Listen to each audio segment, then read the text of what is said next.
অনেকটাই বলতে পারেন, কিন্তু আমি ওভারঅল রিপোর্টিং এর উপর ভিত্তি করে এখানে আসা। তবে আপনাদের চ্যানেলের কিন্তু খুব ভালো একটা রিপোর্টিং ছিল, মেনলি পণ্য কমোডিটিস ক্রয় নিয়ে।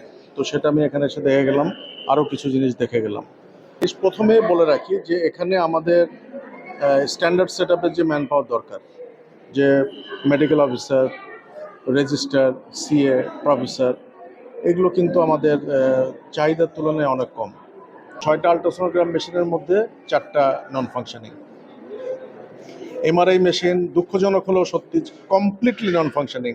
এটা যেদিন থেকে ইনস্টলেশন করা হয়েছে সেদিন বোধহয় একটা ইমেজ নেওয়া হয়েছে, তারপর থেকে এটা চালু নাই। ইভেন এর যে হিলিয়াম, একটা হিলিয়াম কন্টেনারের মধ্যে যে পরিমাণ হিলিয়াম থাকে, এখন বোধহয় মার্কেট প্রাইস প্রায় 1 crore।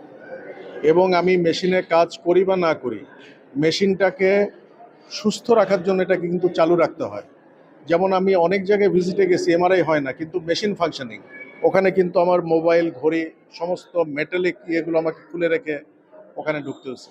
এখানে দেখি যে এগুলোর কোনো বালাই নেই, সব বন্ধ। তার মানে আমি মেশিনটা হয়তো আর আমি চালু করতে পারবো না, এটা চালু করতে পারবো না।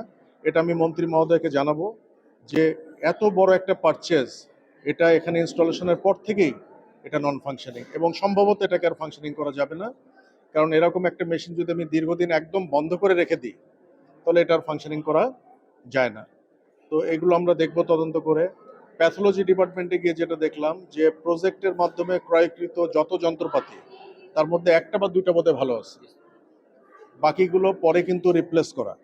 সুতরাং আমি এই এই মেডিকেল কলেজ হসপিটাল প্রজেক্ট হিসেবে যখন ছিল, সেই সময়কার যে ক্রয়, আমি চোখ বন্ধ করে বলতে পারি এটা একটা অন্যায়, দুর্নীতিযুক্ত ক্রয় হয়েছে।